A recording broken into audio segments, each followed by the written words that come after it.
Eine absolute Rarität. Ja, es regnet ein bisschen. Wir sind in Idar-Oberstein bei AMC Schmidt. Ja, hier steht da ein Tabak Puccini 635 SDQFF. Ja, ein 2020er. Das Besondere, er hat kein Klo. Richtig, das sind französische Ausführungen. In Frankreich drüben ist es so Tradition, dass keine Toiletten in den Wagen verbaut werden. So ist es. Wir gehen mal schnell rein, es regnet. Wir gehen auch gleich noch mal raus. Uwe Schmidt, ich grüße dich ganz herzlich. Wir stellen dich gleich mal vor, dann haben wir es hier am Trockenen. Denn das Besondere, ich zeige mal gerade das Raumgefühl, man gewinnt einiges. Und warum keine Toilette, das ist in Frankreich so, das wird man gleich mal sehen, denn man hat unglaublich viel Raum. Uwe. Ja, herzlich willkommen erstmal. Ja. Es ist, ich zeige vielleicht mal einfach mal das Raumgefühl, was man hier insgesamt hat. Denn du sitzt da so ganz entspannt, wenn man hier durchguckt. Normalerweise ist hier in der Mitte immer ganz eng. Richtig, und schau mal her, da haben wir sogar ein Bett in der Mitte drin. In die Mitte eingebautes Bett. Das ist einfach mit dabei, das heißt, du kannst das einmal in eine Liege und einmal in eine Schlafposition machen? Genau, jetzt hast du die Liegeposition, ziehst nur am Rande an und dann hast du hier das Bett gemacht. Korrekt, ja. Das ist hier. Wenn du mal kurz da stehen bleibst, dann gehe ich mal ganz nach hinten, dass man einfach mal sieht, wie das Raumgefühl hier ist bei dem Fahrzeug. Das 635, das steht für die Länge immer? Das steht für die Länge. Steht für die Länge. Der ist 6,30 Meter innen. Grundfläche ist 6,35. Okay, 6,35. Und hier sieht man auch, wie das Ganze jetzt aufgebaut ist. Das heißt, hier habe ich die neueste indirekte Beleuchtung mit eingebaut, eine Klimaanlage ist mit drin und ich habe eher so eine Art Apartment-Feeling, was hier da ist, also gar nicht so ein Wohnwagen-Feeling, weil alles sehr, sehr offen gehalten ist, richtig? Ja, wir haben hier speziell einen ganz anderen Stil vom Wohnwagen, den es im deutschsprachigen Raum eigentlich nicht in der Logik hineinpasst. Wir haben in der Mitte ein Bett präsentiert, das du hier gesehen hast, das wir jetzt hier zusammenschieben und gehen in das Heck rein und finden hier eine komplette Toiletteneinrichtung mit Dusche. Okay, das heißt, hinten ist im Heckbereich Heck haben wir komplett eine große Duschanlage drin, die komplett wie im Haushalt zum Duschen geeignet ist und mit der ich mich auch richtig bewegen kann. Ja? Es ist kein Spielzeug, es ist richtig eine Tatsache drin, dass dort auch das ganze Jahr hindurch geduscht werden kann. Es gibt ja viele Menschen, die das Klo in einem Wohnwagen gar nicht benutzen. Das heißt also, die haben zwar eine Toilette drin, gehen aber grundsätzlich auf dem Campingplatz immer auf die Campingplatztoilette, richtig? Das ist korrekt und meistens ist ja auch für uns gesehen, sagen wir für die Deutschen, die Toilette ja eine Eigenschaft für nachts. Für eine Kleinigkeit. Ja. Das eigentliche Toilettengeschäft wird dann über Tag auf der standardmäßigen Toilette verrichtet. Ja? Es ist ja nur ein Flüssigkeitsbehälter, der in dem Moment aufgefangen wird, muss man sagen. Gell? Dafür habe ich aber jetzt ein riesen Bad. Ich habe also eine richtige Waschmöglichkeit. Ich zeige dich nochmal gerade komplett, dass man das mal sieht. Du solltest mal reinkommen und rein zu mir hier in der Nähe von der Dusche und die Rückfront nochmal rausnehmen, weil du findest hinter dir noch einen riesigen Kleiderschrank. Warte, ganz kurz. Das ist eigentlich ein... Ich zeig dich mal gerade von ganz unten bis ganz oben. Das heißt, das ist die eine Ecke. Wir stehen tatsächlich im Heck vom Wohnwagen. Richtig. Üblicherweise ist hier die Sitzgruppe, oder? Ja, wir könnten hier duschen und parallel könntest du sogar noch waschen. Du könntest die Zähne putzen, kannst dich waschen, kannst dich fertig machen. Und erst im Hintergrund hättest du noch den Kleiderschrank zur Verfügung, der dir die ganzen Accessoires für umzuziehen zur Verfügung stellt. Okay. Normalerweise ist es so, wenn ich dann duschen gehe bei mir, dann muss ich dann immer die Unterhose von vorn nach hinten holen. Ich muss das haben, das heißt, hier habe ich dann alles komplett, wenn ich das möchte. Ich glaube, es wird Zeit, dass du mal wechselst, mal in einen anständigen Wagen reinkommst. Ja, ich könnte es ja auch hinten aufbewahren, so ist es ja. Aber ich habe ja mein Zeug habe ich vorne und der Rest hat das hinten. Wir sind ja mit mehreren Leuten dran. Ich zeige mal gerade so kleine Details. Hier ist eine Ablage drin. Hier habe ich so Milchglas hinten drin natürlich, dass keiner reingucken kann. Ja, das muss ja sein. Du kannst ja nicht einfach hier eine große Show im Bad machen. Das muss ja ein bisschen verdeckt sein. So, das Ganze ist so Satin-mäßig, also von der Oberfläche von dem Waschbecken. Wenn du mal so drüber fährst und mir mal beschreibst, wie sich das anfühlt. Ja, das ist eine schöne haftmäßige Aufsatzfläche. Gell? Das hält in dem Sinn, es fällt ja nicht so schnell was runter. Es ist nicht so glatt. Und demzufolge hast du auch Halt. Es ist nicht am Rutschen bewegen. Gell? Ganz matt da. Dahinter hast du die Möglichkeit, den Sachen dahinter zu stellen, die auch nicht wegrutschen. Da gibt es die Leiste, die auch von der Seite her nochmal etwas die Sache vom Wasser her frei hält. Ja?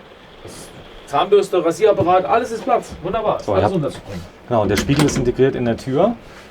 Die ist auch recht groß. Normal sind die ja immer nur so klein. Ja.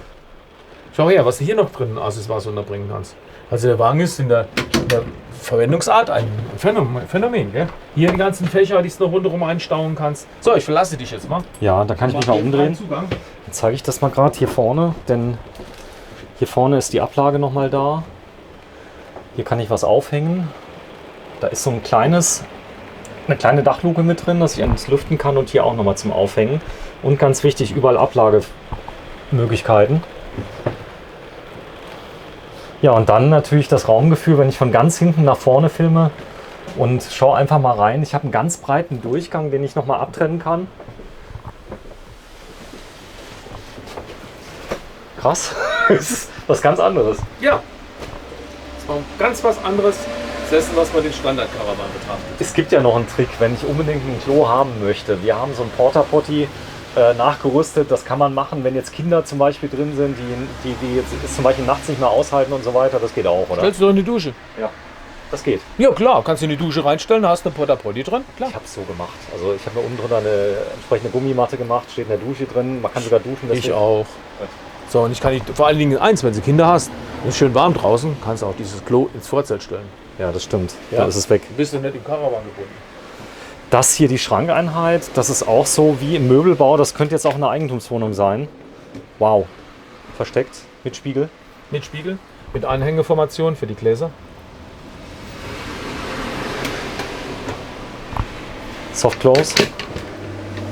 Tiefe, lange Einlegeböllen. Ein Schrank. Großer, tiefer Schrank. Und natürlich der ganz neue Dometic-Kühlschrank, der von beiden Seiten zu öffnen ist. Richtig, einmal für die Nachtgebären. In seiner Option. Dann parallel in der Angelegenheit, dass ich ihn über Tag in die Richtung öffnen kann. Es ist so oben noch ein Gefrierfach mit dabei. Und darüber natürlich noch ein weiteres Fach. Mit viel Volumen. Die Fahrzeuge sind gedacht, um in den Fahrzeugen das ganze Jahr über zu bleiben, oder? Das Dafür ist sind die korrekt. gebaut. Diese Herrschaften, die in diesen Fahrzeugen unterwegs sind, leben das ganze Jahr daran. Demzufolge ist auch die Tabakqualität ausgelegt. Die Robustigkeit, die Stabilität, alles, was damit zusammenhängend ist. Weil vorne sieht man, da ist direkt schon die Vorrichtung für den zweiten Fernseher, wenn ich das möchte. Der wird hier auf die Seite montiert. Und dann kannst du ihn jeweils in die andere Richtung schwenken, wie du es sehen möchtest. Du hast den Fernsehanschluss und hast 220 Volt. Ja, da ist auch direkt der französische Anschluss mit drin. Das heißt, die sind jetzt für Frankreich konzipiert, werden bei dir ausgeliefert. Du hast unglaublich viele Kunden aus Frankreich, richtig? Grenznah ergibt sich automatisch diese Situation. In Frankreich ist es nicht üblich, dass der Caravanhändler Wohnwagen vorhält. Wir in Deutschland sind das in anderer Geschäftspolitik unterwegs. Und demzufolge können die Leute bei mir vor Ort die Wagen alle besichtigen. Das heißt, ihr habt die vorrätig, ihr könnt nachgucken. Hier habe ich 2 große Kleiderschränke mit drin, die dürfen auch nicht fehlen. Ah, da ist die Sattanlage oben drauf, wenn ich das möchte. Das ist der Mast. Der Mast, In dem richtig. der angebracht wird, ja. Die Vorrichtung. So, hier unten habe ich dann nochmal große Schränke. Dann das gleiche nochmal auf der linken Seite. Ich habe überall Spiegel, die den Raum nochmal vergrößern optisch. Ja, und die auch die Möglichkeit geben, sich entsprechend zu kleiden. Dich auch mal kontrollieren zu können, ja. Vorne ist auch nochmal ein Spiegel. Was auch interessant ist, ist die Bettform. Das ist ja, ich sag mal, in Deutschland gar nicht so üblich, dass ich mitten im Raum ein Bett habe, oder? Das ist meiner Auffassung her noch nur in der größeren Klasse ab 7 Meter möglich. Und hier haben wir einen 635er und da ist es echt gelungen, diese Kombination zu ziehen zwischen Mittelbett, beiderseitig begehbar und einer schönen Rundsitzgruppe, die parallel aber auch noch zum Bett gemacht werden kann. Also ganz toll ist die Küche. Also so ein langes Brett in so einem kurzen Wohnwagen. Also Brett ist schon fast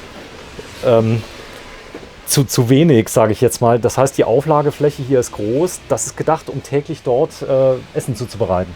Du wirst es nicht glauben, aber in diesem Milieu ist dieses hier Küche tabu. Das findet alles in diesem Bereich vorm Wohnwagen statt. Okay. Wir haben also hier nicht viel Andenken an die Küche, sondern es sind Ablagefächer. Okay. Da werden vielfach die ganzen Sachen, die Accessoires, die ich pro Tag benötige, werden da deponiert.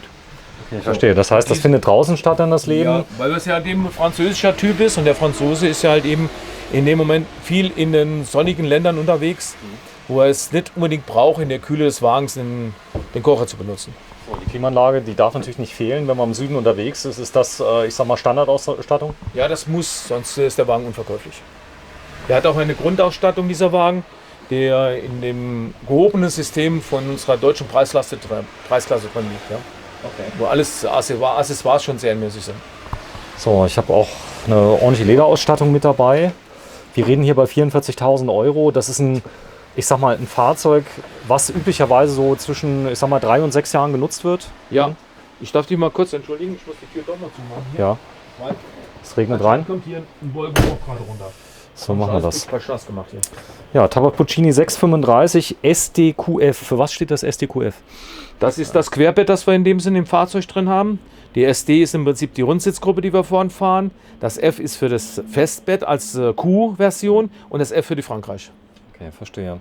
Ja, ihr habt auch eine Neuigkeit hier. Ihr habt ganz, ganz große Öffnungen jetzt hier oben über der Küche. Die sind einladend, das ist enorm. Das kann man ja für einen Wohnwagen sich gar nicht vorstellen, dass es solche Größe als solches in einem Wagen angeboten wird. Ja? Das ist ja riesige Töpfe kriege ich da rein. Mit riesigen Geschirrmaßen, allem was dran ist. Ich zeig's mal gerade komplett, wenn du mal gerade stehen bleibst. Hier vorne ist unglaublich. Es ist fast 2 Meter, 2 Meter nicht, aber 1,50 Meter breit ungefähr, beide zusammen. Ja, wir können hier zusammen also bequem uns bewegen. Wir kommen dick aneinander vorbei. Ja. Wenn du mal gerade da stehen bleibst, ich muss noch mal zeigen, wie viel Raum man hier drin hat. Das ist, gut, das ist die Spannweite meiner. Ja. Das ist unglaublich. Und links ist ja auch noch Platz. Ja. Komplett mich hier drehen und variieren, nur um die Größe halt eben etwas darzulegen. Ja. Warum ist der deutsche Kunde nicht bereit, das hier zu akzeptieren? Es ist da eigentlich ein ganz tolles Raummaß. Habe ich jetzt von anderen Herstellern, die probieren das auch gerade zu implementieren. Also in neuen Querschnitten, das Ganze sehr modern gehalten. Kommt aber in Deutschland, die wollen es ein bisschen anders.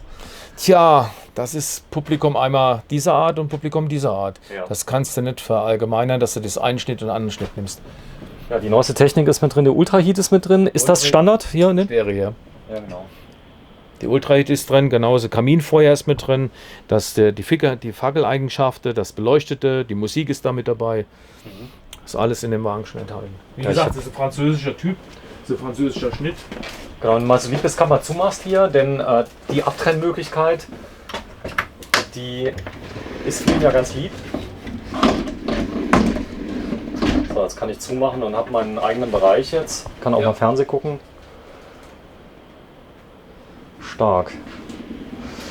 Das heißt, lieb, mach mal hier auf unten, dass wir noch mal reingucken können, von der Tiefe her. Ja, Privathaushalt, gell? Da geht richtig was drauf. Ja, ist so. Toll ist das neue System von Tabat. Das heißt, man kann jetzt alles zentral steuern von mehreren Stellen. Von mehreren Stellen aus kannst du das direkt, die ganze Lichtsteuerung im Fahrzeug verändern. Du hast einmal vorne, du hast eine Küche und hast den Bettbereich. Jeweils diese Lichtmöglichkeiten.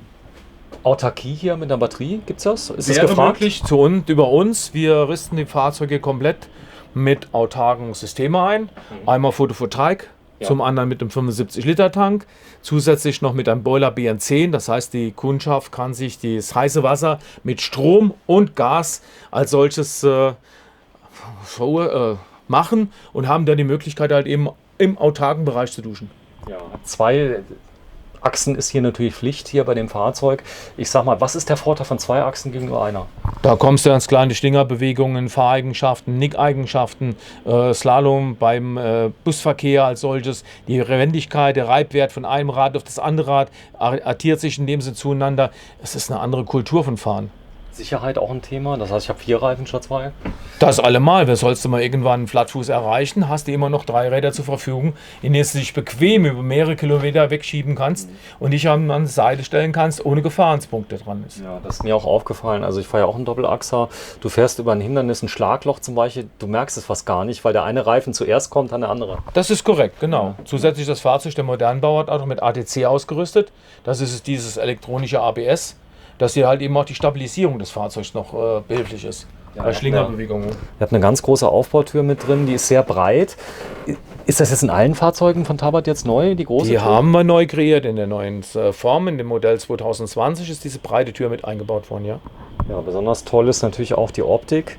Die Gardinen sind passé. Hier habe ich so im Prinzip so Gardinen, die von oben nach unten sind das, Faltrolls von unten. Ist auch wieder eine Art, die halt eben in dem französischen Flair geliebt werden. Und dann baut man das natürlich das ein. Und er hat hier vom französischen Stil her hier ein langes Fenster.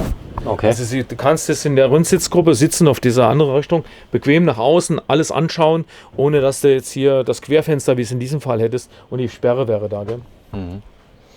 Ja, ich habe ja auch einen Franzosen, muss ich dazu sagen. Also es war für mich erstmal interessant, dass die Leute auf dem Campingplatz schon mal gucken, ist da jetzt eine Öffnung fürs Klo dabei? Ja, da gucken schon mal so Profis, die aus dem Bereich kommen, sehen sofort, das ist eine französische Version.